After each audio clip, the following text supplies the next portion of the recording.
উত্তর দিনাজপুর জেলা তৃণমূল কংগ্রেসের নবনিযুক্ত জেলা সভাপতি ও জেলা চেয়ারম্যান একে অপরকে সংবর্ধনা প্রদান করলেন। আজ উত্তর দিনাজপুর জেলা তৃণমূল কংগ্রেসের নবনিযুক্ত চেয়ারম্যান হামিদুল রহমানের বাড়িতে গেলেন উত্তর দিনাজপুর জেলা তৃণমূল কংগ্রেসের সভাপতি কানাইয়ালাল আগারওয়াল। একে অপরকে পুষ্পস্তবক ও মিষ্টিমুখ করার পাশাপাশি সংবর্ধনা জ্ঞাপন করলেন। জেলা চেয়ারম্যান তথা চোপড়ার বিধায়ক হামিদুল রহমান বলেন, আমাদের দুজনের মধ্যেই কোনোদিনই দ্বন্দ্ব ছিল না। দলকে আগামী দিনে শক্তিশালী করতে হবে। 2-1 দিনের মধ্যেই আমরা বসে আলোচনা করব।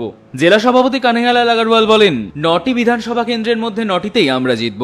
একমাত্র কালিয়াগঞ্জ আমরা জিততে পারিনি। আগামীতে আমরা কালিয়াগঞ্জেও জিতব। দায়িত্ব পেয়ে ভালোই লাগছে। দায়িত্বটা নির্বাহন করাটা আরও ভালোভাবে করতে পারি, সেই জন্যই আপনাদের মাধ্যমে সবাই সহযোগিতা কামনা করছি। আজকে আমার এখানে আসার উদ্দেশ্য হলো যে আমাদের দলনেত্রী মাননীয় মমতা বন্দ্যোপাধ্যায় ও সমিতির সাধারণ সম্পাদক শ্রী অভিষেক বন্দ্যোপাধ্যায় আমাদের চোপড়ার বিধায়ক হামিদুল রহমান সাহেবকে জেলা চেয়ারম্যান হিসাবে দায়িত্বটা দিয়েছেন, তাতে আমরা খুবই আনন্দিত। আমরা আগামী দিনে মিলে মিশে যৌথভাবে সাংগঠনিক সিদ্ধান্ত যৌথভাবে নিব। আর দলে তো আমরা তো এমনি জেলাতে 9টা বিধানসভা সদস্যের মধ্যে 8টা আমরা জিতেই আছি, খালি কালিয়াগঞ্জটা বাকি আছে। আমরা সবাই মিলে আগামী দিনে কালিয়াগঞ্জটাও আমরা জিতবো, 9টার মধ্যে 9টা জিতবো। আমরা এই চ্যালেঞ্জটা নিয়ে আমরা এগোবো দাদা করবেন। এবং অনেক শক্তিশালী চোপড়া তো আমরা সবসময় জানি সাংগঠনিকভাবে সবসময় শক্তিশালী। আমরা ইসলামপুরে সবসময় চোপড়ার কাছ থেকে শিখতাম যে কীভাবে এত সুন্দর সংগঠন চোপড়া করে রেখেছে। তো এখন তো খুব ভালো, আরও ভালোভাবে আমরা জেলা সংগঠনটাকে আরও বেশি শক্তিশালী করে উঠতে পারবো। দাদা আরেকটা বিষয় জানার ছিল যে একদিকে কিন্তু সুজালি অঞ্চল, যেহেতু সুজালি অঞ্চল চোপড়া বিধানসভার মধ্যে পড়ে, অন্যদিকে কিন্তু ইসলামপুর ব্লকের মধ্যে পড়ে। এই নিয়ে বহুদিন থেকে 1.5 বছর থেকে একটা দ্বন্দ্ব চলছে। এটাকে এমএলএ সাহেবের সঙ্গে ডিস্ট্রিক্ট চেয়ারম্যানের সাথে আমরা বসে আলোচনা করে যৌথভাবে একটা সমাধান বের করবোই আমরা। বর্তমানে যিনি প্রেসিডেন্ট রয়েছেন, জেলা প্রেসিডেন্ট নতুন করে আবার পুনরায় হয়েছেন, দুজনের মধ্যে একটা দ্বন্দ্ব শোনা যাচ্ছিল বিভিন্ন সংবাদ মাধ্যমে। তবে কি এই জল্পনার অবসান এবার থেকে? মনে হচ্ছে আমাদের দ্বন্দ্ব কোনোদিনই ছিল। এটা আপনাদের মতো কিছু রিপোর্টাররা লিখে থেকে এগুলো দ্বন্দ্বটাকে বাড়াই দিত। ওনার সঙ্গে আমার কোনো ঝগড়া নাই বা ওনার সঙ্গে আমার ঝগড়া নাই। এই সাংগঠনিক হিসাবে জেলা প্রেসিডেন্ট ছিলেন, ওনার কাছ থেকে পুনরায় সন্তুষ্ট হয়ে তিনি আবার জেলা প্রেসিডেন্ট হয়েছেন। ওকে নতুন করে এই দায়িত্ব দিয়েছে। ওনার ছাত্র পিছনে মিলাই সংগঠনটাকে আরও যাতে আমরা শক্তিশালী করতে পারি সেটা নিয়ে আপনারা বলবেন। সেটা নিয়ে আমরা 5-7 দিনের মধ্যে বসে যা ডিসিশন হয় আমরা দলগত নিয়ে যা ব্যবস্থা দেওয়ার করব। আর বিশেষ করে 2-1টা লোক রয়েছে যা থেকে এটাকে জিয়াই রাখলে ওদের ইনকাম কামাইয়ের ধান্দা হয়, এটাকে করতে দেওয়া যাবে না, এটাকে বন্ধ করতে হবে। জেলা প্রেসিডেন্ট আপনাকে সংবর্ধনা দিতে আসছে, কী বলবেন জেলা প্রেসিডেন্ট? তো ওনাকে অবশ্যই ধন্যবাদ জানাচ্ছি এবং দেখি আমরাও দেখতেই পারবো নতুন জেলা প্রেসিডেন্ট হয়েছে, নিশ্চয়ই আমরা দিনকাল ধার্য করে আমরা হচ্ছে আগ্নেয়াস্ত্র ও 1 রাউন্ড কার্তুজ সহ এক দুষ্কৃতীকে গ্রেফতার করলো এনজিপি থানার পুলিশ। ধৃতের নাম বিভাস দত্ত, এনজিপি রেল হাসপাতাল মোড়ের বাসিন্দা। জানা গিয়েছে, কামরাঙ্গাগুড়ি এলাকায় একটি দেশি 1 শাটার বন্দুক ও 1 রাউন্ড কার্তুজ নিয়ে কোনো অপরাধমূলক কাজের উদ্দেশ্যে ঘোরাঘুরি করছিল অভিযুক্ত। খবর পেয়ে অভিযান চালিয়ে পুলিশ তাকে গ্রেফতার করে। পুলিশ সূত্রে খবর, এর আগেও একাধিকবার অপরাধমূলক কাজের জন্য গ্রেফতার হয়েছিল অভিযুক্ত। আজ ধৃতকে জলপাইগুড়ি আদালতে পাঠানো হয়েছে। গোটা ঘটনার তদন্তে পুলিশ। জেলা প্রশাসনের তরফে পুরস্কৃত করা হলো মানিকচক ব্লক স্বাস্থ্য দপ্তরের আশাকর্মীকে। সাধুবাদ জ্ঞাপন করলো স্বাস্থ্য দপ্তরের আধিকারিকেরা। মানিকচক ব্লক স্বাস্থ্য আধিকারিক ডক্টর অভিক শঙ্কর কুমারের উপস্থিতিতে স্বাস্থ্যকর্তাদের তরফে ওই স্বাস্থ্যকর্মীকে সাধুবাদ জ্ঞাপন করা হলো। মাসুমা কুমারী নামে ওই স্বাস্থ্যকর্মী মানিকচকের গোবর্ধন টোলা সাব সেন্টারে কর্মরত। তার কাজে জেলা প্রশাসন আপ্লুত হয়ে তাকে পুরস্কৃত করেছে। তাই ব্লক স্বাস্থ্য দপ্তরের তরফে মিষ্টিমুখ করানো হয় আশাকর্মীকে। বন্যা থেকে বিভিন্ন কঠিন পরিস্থিতির মাঝে আশাকর্মীরা যেভাবে কাজ করে চলেছেন, সেই কাজে জেলা প্রশাসন খুশি এবং এই আশাকর্মীকে পুরস্কৃত করার মধ্যে দিয়ে তাকে উৎসাহ করানো হয়েছে বলে জানালেন ব্লক স্বাস্থ্য আধিকারিক।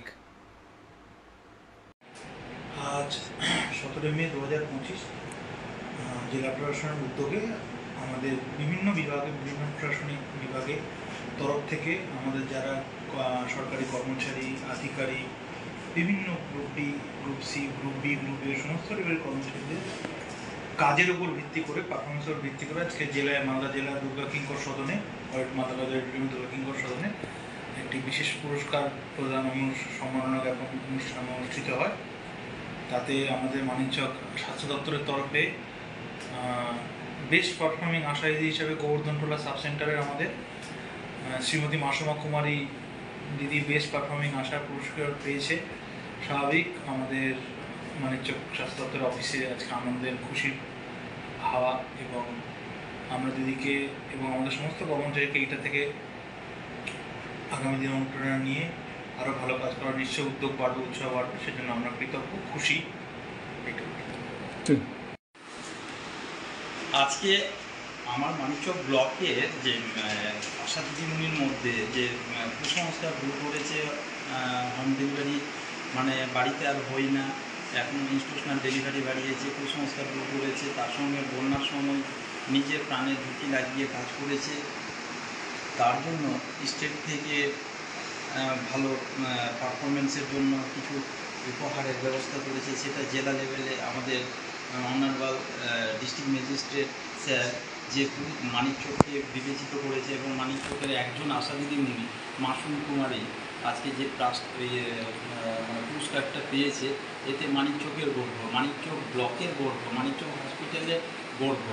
এর জন্য একজন দিদিমণি পাওয়াতে এরপরে আশা করি আমার মানিকচক ব্লক আরও 10 খানা প্রাইজ বেশি করে নিয়ে আসবো, কারণ সবাই এই প্রাইজটা পাওয়াতে আরও উৎসাহিত হয়ে অত্যাধিক পরিমাণে মানে ভালো করে কাজ করবেন।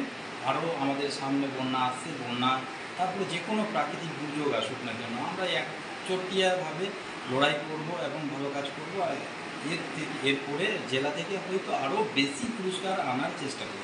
আপনার নাম? আমার নাম অনিল মণ্ডল, আমি বিপিসি আছি, ব্লক প্রোগ্রাম কোঅর্ডিনেটর, মানিকচক। ঠিক আছে। আম নিয়ে শিলিগুড়ির সুপার মার্কেট যাওয়ার সময় নিয়ন্ত্রণ হারিয়ে উল্টে গেল আম বোঝাই ট্রাক। ঘটনাস্থলে মৃত্যু হল ট্রাকের চালকের। শনিবার ভোরে চোপড়া থানার সোনারপুরের 3 মাইল রোড এলাকার ঘটনা এটি। পুলিশ জানিয়েছে মৃতের নাম সুরজিৎ ঘোষ, বয়স 30, বাড়ি ভোজবজে। কৃষ্ণনগর থেকে আম বোঝাই করে শিলিগুড়ি সুপার মার্কেটে নিয়ে যাওয়া হচ্ছিল বলে জানিয়েছেন ট্রাকের খালাসি।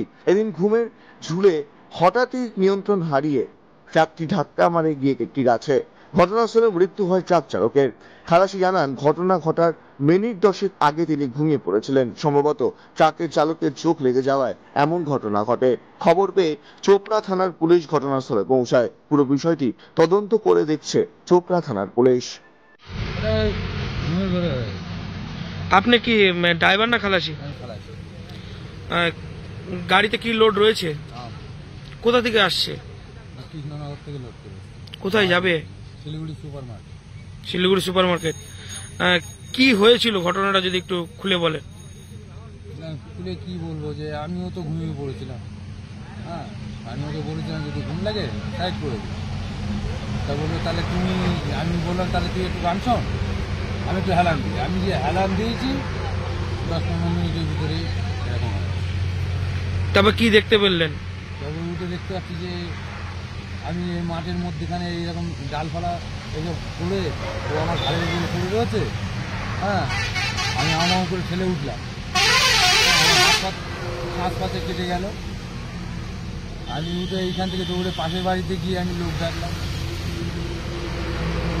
আপনার দাদা ফোন করলো। আপনার নাম?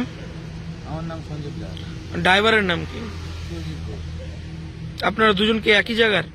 না, আমি বারাসাতে থাকি আর ও মানে আপনার ওই ইয়েতে বাদুবাদের ওই দিকে থাকে। কি গাড়ি রয়েছে এটা? হ্যাঁ, কোন গাড়ি এটা? 11 বার টাটা রাইটার।